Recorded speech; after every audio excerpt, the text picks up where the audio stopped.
mo. Ma, alam mo, sa buhay, hindi puro ikaw ang nasusunod. Hindi sa'yo ang umiikot ang mundo.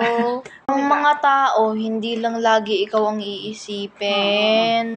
Kaya sa buhay, huwag mong laging iisipin na ikaw ang sasagipin. Alam mo naman, hindi mo laging nakukuha lahat ng gusto mo sa buhay. Sa buhay, hindi lahat ng tao ay mahal. Kaya, lagi mo dapat iisipin ang Diyos. Lagi kang magsimba, lagi kang magdasal, manalangin ka sa Diyos, mahalin mo ang Diyos, may takot sa Diyos. Pinaka-importante, mahalin ng buong puso ang Diyos. Alam mo, sa Diyos lagi nakukuha ang lakas. Mahalin mo ng buong puso ang Diyos, makinig ka sa Diyos. Alam mo, sa Diyos din nanggagaling ang lakas natin. Naman, mahalin mo siya ng buong puso.